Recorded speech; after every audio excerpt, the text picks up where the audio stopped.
Je ne sais plus exactement comment je suis devenue game designer, mais je suis heureux d'avoir enfin échappé à ça, la pure technique, dis-je. Le stagiaire plissait les yeux en surveillant la route et acquiesçait à la fin de chaque phrase. Je jetais ma cigarette par la vitre et continuais. Pour créer des jeux, il faut tout simplement vivre, regarder autour de soi comment s'habillent les filles, les ados, observer les insectes faire leur danse du ventre, voyager, lire des romans, s'intéresser à d'autres cultures ou à des univers lointains, comme les mafias vietnamiennes, ou tout proche, comme une cuisine de fast-food. Leurs règles, leur fonctionnement, comment on y survit. J'avais imaginé Underworld, par exemple, en étudiant le plan d'une mine de cuivre aztèque et créé le premier Love Live quand une certaine Pauline m'avait plaqué. Tu vois, dis-je, elle a bien fait finalement. La curiosité, ça a tout changé.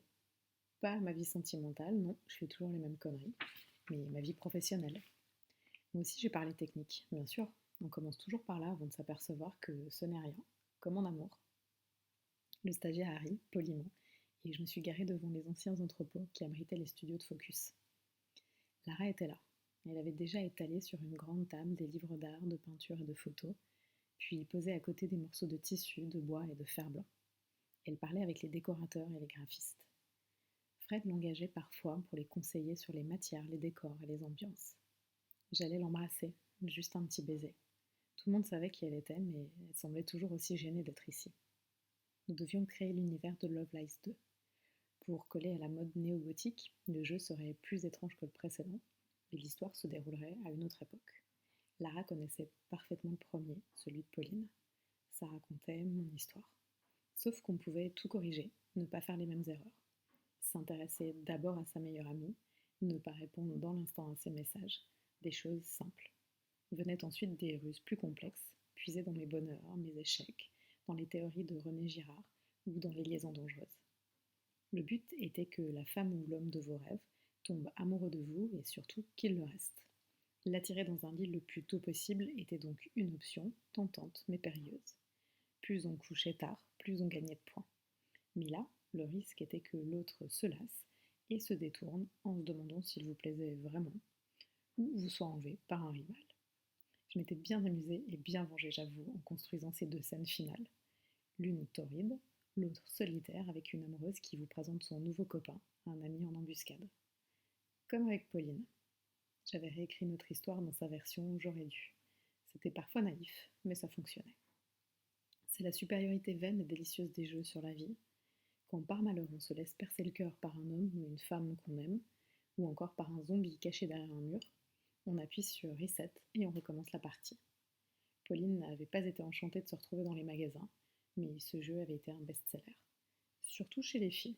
Les garçons préféraient les zombies. De ce point de vue, j'étais plutôt une fille. Mon téléphone bipa, je ne l'avais pas remis sur silencieux. Mais Lara ne dit rien et elle a changé la musique. Elle mit Half-Light et me regarda. Sylvain me demanda si ce serait la musique du jeu. Je dis non, ça, elle l'a mis pour moi. Et je souris.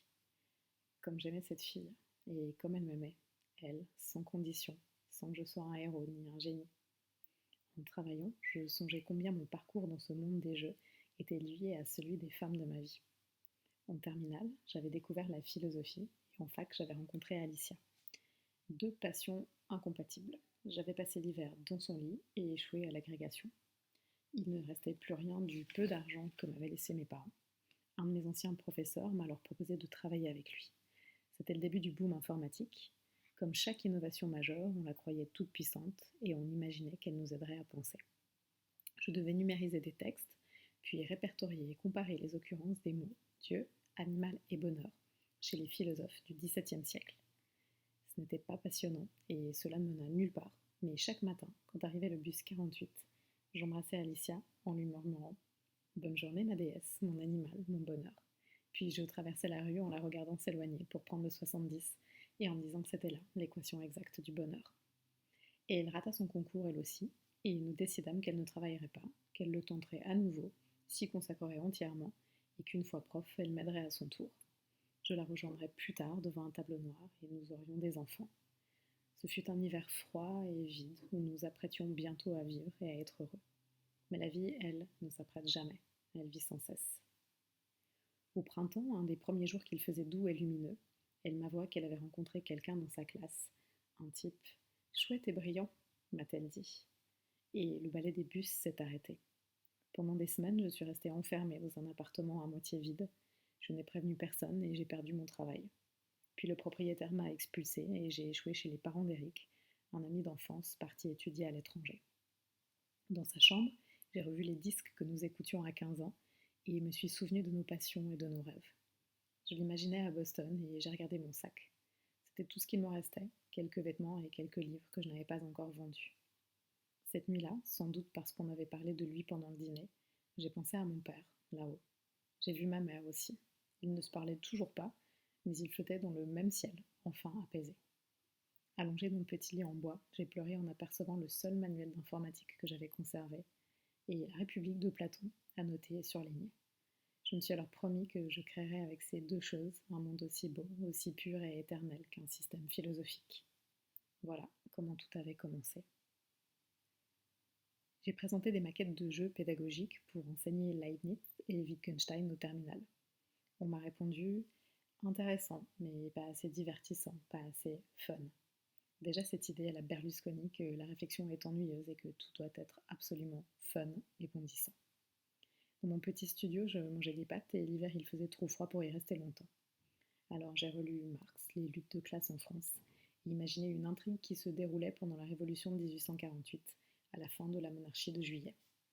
Chaque jour, je me glissais dans la peau d'un bourgeois ou d'un ouvrier du XIXe siècle. Bourgeois, je réprimais des révoltes ouvrières, je m'alliais avec l'Église pour rétablir l'ordre. Je construisais des chemins de fer en pillant le budget de l'État, je spéculais sur le travail et les hommes. Ouvrier, je montais sur des barricades et je changeais le monde. C'était naïf, mais il y avait de la mitraille, de l'argent, des maisons de passe et même une histoire d'amour. Un amour interdit, évidemment. C'était le bon moment. Malgré des personnages en costume d'époque, cette aristocratie financière ressemblait à celle d'aujourd'hui, moins volatile et moins anonyme. C'est des années plus tard, en démarchant à nouveau ce jeu, que j'ai rencontré Fred et que j'ai aperçu une première fois Lara. Elle n'était qu'une adolescente, et c'est justement pour ça que Fred me l'avait présentée, dans un couloir de Focus que son beau-père venait de racheter. Elle était censée être la cible marketing idéale. Plus tard, elle m'a avoué qu'elle détestait toutes ces singeries virtuelles, mais qu'elle avait aimé ma façon d'en parler, et de vouloir changer quelque chose avec un truc aussi dérisoire. Je me souviens que je lui avais lu cette phrase de Marx glissée dans le dossier de présentation. La monarchie de Juillet n'était qu'une société par action, destinée à piller la richesse nationale, et dont les dividendes étaient partagés entre les ministres, les députés et leur clientèle. Ce jour-là, je devais avoir l'air d'un Che Guevara du joystick, et elle s'était mise à rire. Avec ma mallette sur les genoux, j'en avais presque pleuré. On m'avait rattrapé sur la dalle devant Focus, et nous avions parlé. C'est ainsi qu'on s'était connus, ou plutôt qu'on s'était raté, une première fois. Personne non plus ne voulut de 1848, mais Fred m'engagea à l'essai pour d'autres projets. Aujourd'hui, j'apercevais parfois le petit disque dur qui contenait la maquette de ce jeu, échoué au fond du placard de notre appartement, révolte oubliée parmi les chaussures et les sacs.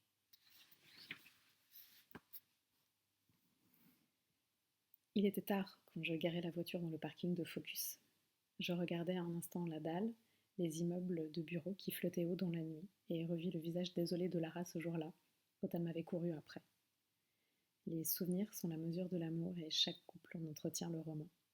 On se rappelle en riant une robe qui n'allait pas, des chaussures neuves qui blessaient, ou une soirée où par timidité on avait laissé passer l'occasion de s'aimer plus tôt. Et ce faisant, on s'aime plus fort. Je tirai mon Samsung de ma poche et envoyai un message à Lara pour lui dire combien je l'aimais, combien j'aimais notre histoire. Et puis un autre à Alexandra pour lui demander où on se retrouvait. Comme si j'étais deux êtres différents.